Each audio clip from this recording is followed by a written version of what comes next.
right, so I'm going to give the famous Stark Divide countdown. Do with it what you will, and then meander onward into the hills.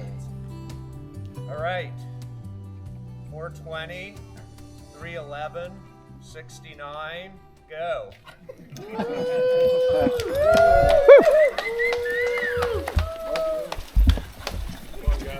It's a march. We go.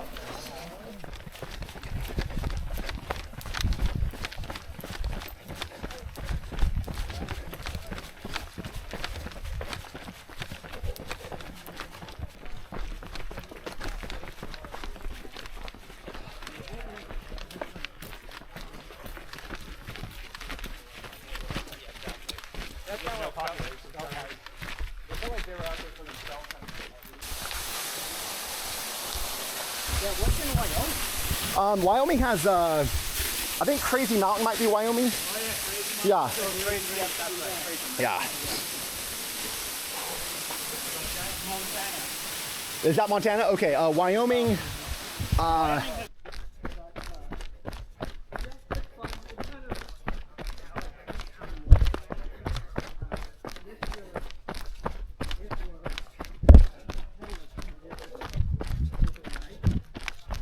Finish line. Be seen in 96 miles. All right, so we're about 10 miles in. Done, I looked a second ago, about 3,500 feet of gain.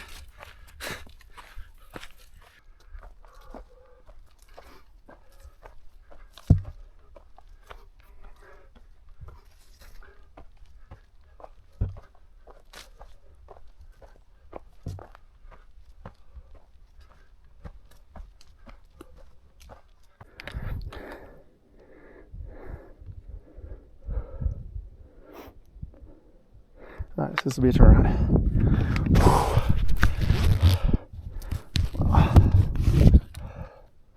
So there you can go a little bit higher. So I think that's that might be I think that's Mount St. Helens, just based off of the kind of the shape side of it, which would mean that's Mount Adams. So Mount Rainier is maybe hiding behind. Yeah, Mount Rainier is probably like over there.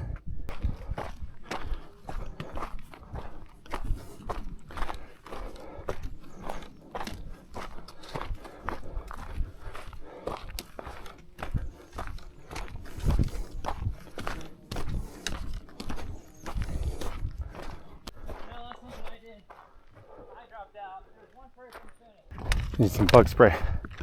Spotting flies are quite tenacious, shall we say.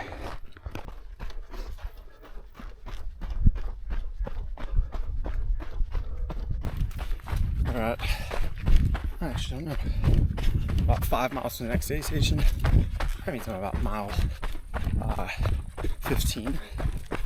Got about another 1,300 feet of climbing before I'll reach that next station.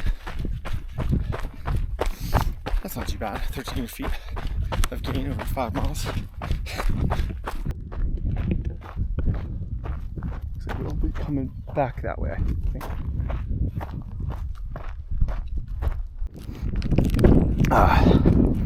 Best part of a race. All the freaking calories. I love it. Some Annie's bunny fruit snacks. Tropical fruit. Yes.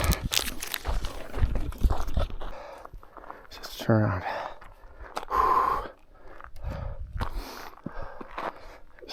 Mount Adams. Mount St. Helens. And somewhere over there. Mount Rainier. All right.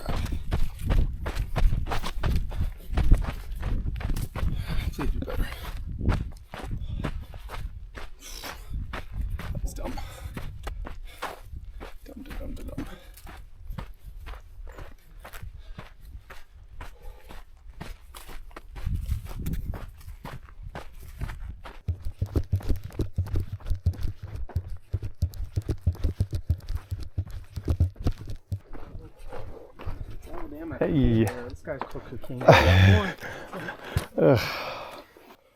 You know, in New Mexico, I don't know where you guys. Thank you all. See you. Cowgill. Love cowgill. Yeah, we'll see you later. This isn't goodbye. Oh, yeah, no, yeah, it better not be good. Get a little bit of.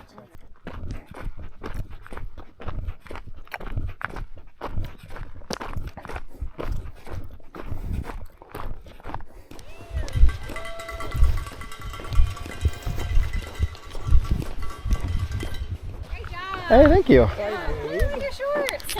Just like, What do you need? this guy's from Alabama and he thinks it's humid. If you don't mind. Oops, sorry, man. No, you're good, man. If you're from Alabama and you think it's humid, then it's actually humid. You're not. I'm not messing around. I have one more of these. Thank you guys. Good luck at your race on Sunday.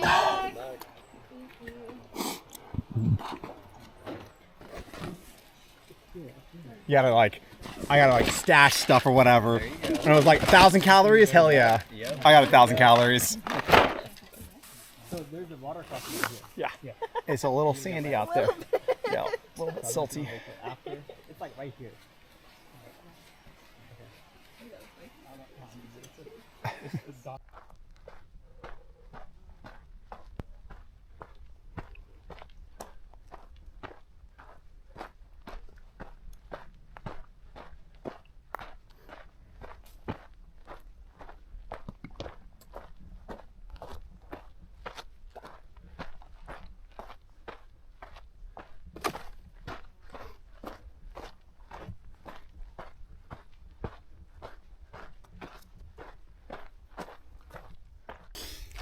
Alright, just checking in.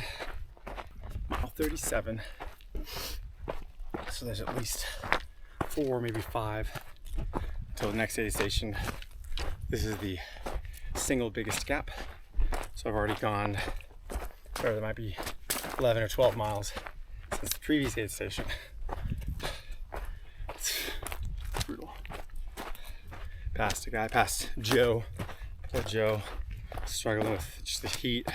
I mean, you're in the tree cover for a lot of it, but it's still humidity is pretty significant and it is hot. So it just takes a toll on you.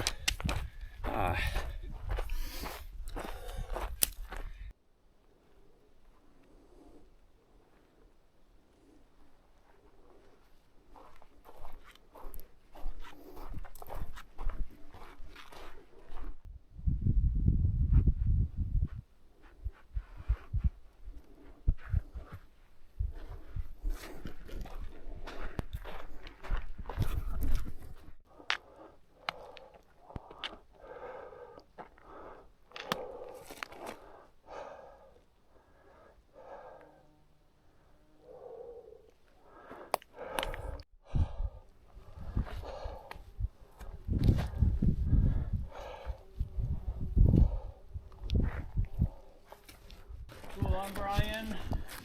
Kyle. What's your name? Kyle. You're Kyle? I'm Kyle too. Okay.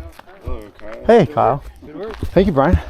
So we got chairs. There's a creek over there. We got a lot of refillable. Sure. How's it going out there? It's rough. That stretch is brutal. Yeah. 16 miles. Oof. That's pretty much the consensus. Snowpack left. Very cool. Is that filming? Yeah. I just thought, hey, it's a wood bridge. That's kind of fun. All right. So it is day 2. Currently 8:40, which means we're looking at about a little over 27 and a half hours of go time. We're rolling up on 70 miles. The Eagle, 30 hours out the window. Obviously, we're 30 miles to go and 2.5 hours to do it. But the Beagle of 40 hours, still pretty manageable. So we're kind of eyeballing that. You have a general sense of the pace I need to maintain, which is 24-minute miles. I mean, obviously getting through this day alive, it's gonna be hot. Maybe not as hot, hopefully not as hot and humid as yesterday, which is brutal. Kicked my butt. That 16-mile stretch between 25 and 41. Yeah, I was done. So I got to that mile 41. you know, and I was just so dejected, just physically just so worn on. And it's a pretty steep descent going in, and it's an out and back. So you just descended, you know, not 1,000 feet, but maybe 600, 700 feet down. You know, sliding down a lot of the stuff. So I'm imagining like my legs are just all cramping up, and the idea of having to climb out of there, I was like, no, thank you. So I mean, I did what I needed to do, right? I started drinking a lot, ate an orange, a big orange. Like when the opportunity presented itself, there was a guy there, Adam, who was waiting on his brother, who I think he had like one of these in connector, like a Garmin like satellite little like texting radio thing, and he'd reached out some hours beforehand and said, hey, I'm gonna quit at the 41 mile aid station. So he was there with a car ready to, you know, pick up and collect his brother, and I thought that's an opportunity. So yeah, so I asked him, I was like, hey man, like can I get a ride with you? Like, are you guys heading back to the Cispus Learning Center, like where my car and tent are? And he's like, yeah. And obviously I was gonna have to hang out and wait for drop bags to come back. So I wasn't going anywhere soon, but I was like, yeah, because I mean, I was just so cramped up. My stomach didn't feel good. I was drinking, you know, soda after soda, Gatorade, you know, LaCroix, just stuff, but it just like wasn't feeling great. So I probably sat there for maybe an hour, hour and a half or something. Don't know just how long, but yeah, I was done. But then Sean, runner number 3, Adam's brother, he doesn't come in. And so like other runners are coming in and people are asking him like, hey, have you seen this guy? And like they don't really think so. It's not clear. And so like finally, I think Adam heads out to go like look for his brother. And the 2 people manning the aid station were both search and rescue. So one of them goes with.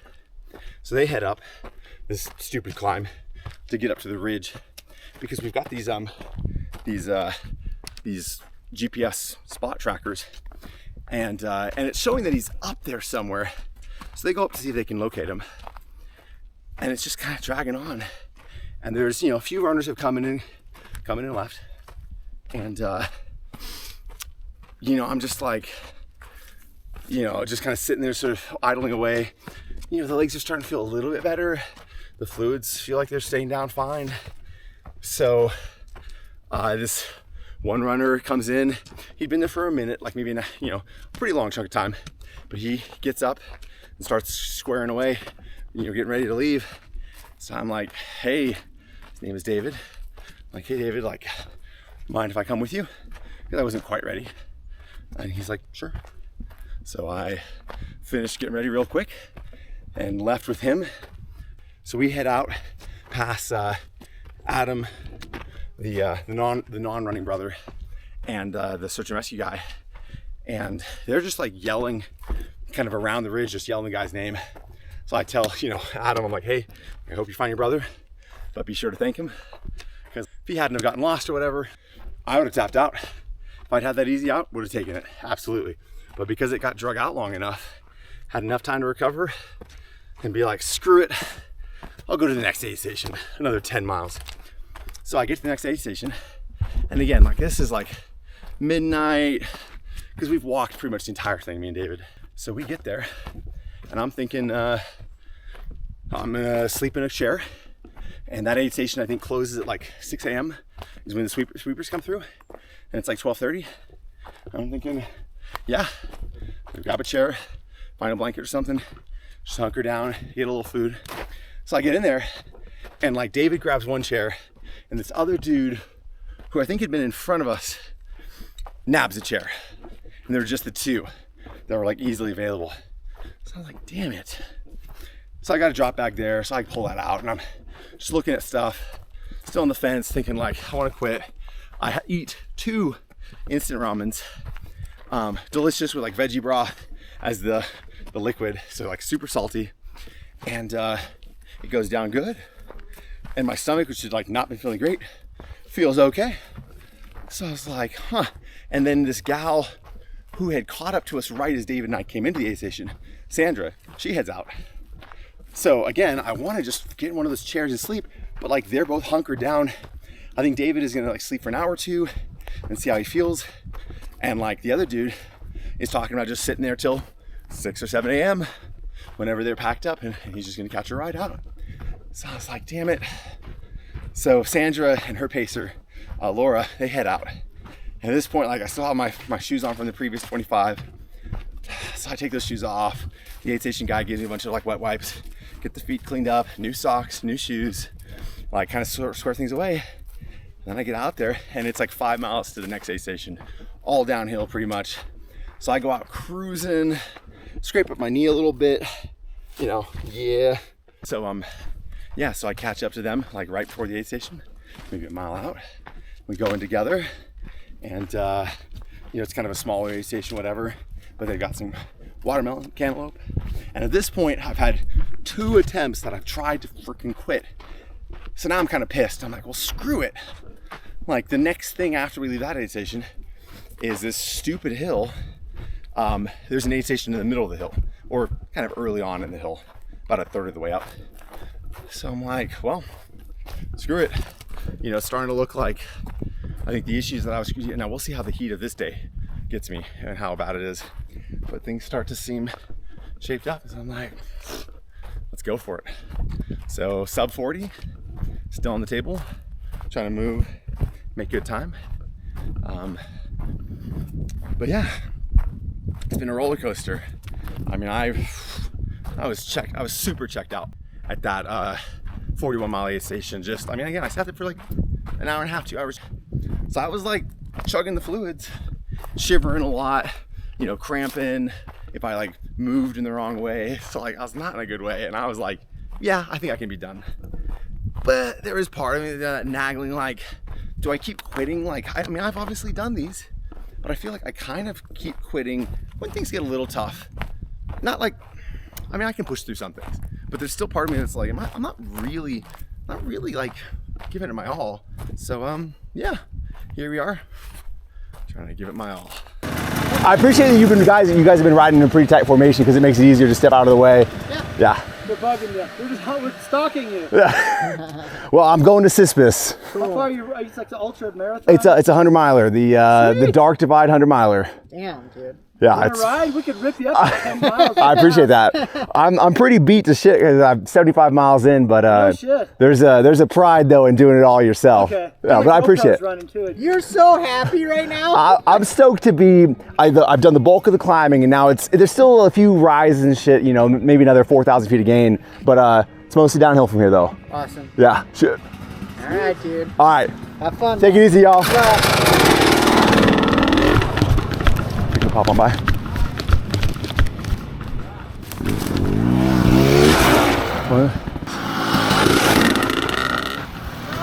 You're good.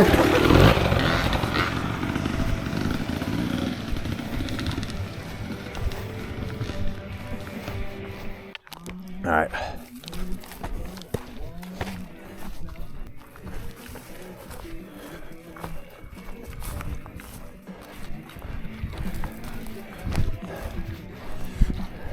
Mount Rainier.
That's the other one.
You guys hiking into? Just going to the peak, but Nice. a bunch of people ready for you. There's an aid station right down here? Yeah, Awesome. you're almost there. Appreciate it, thank you.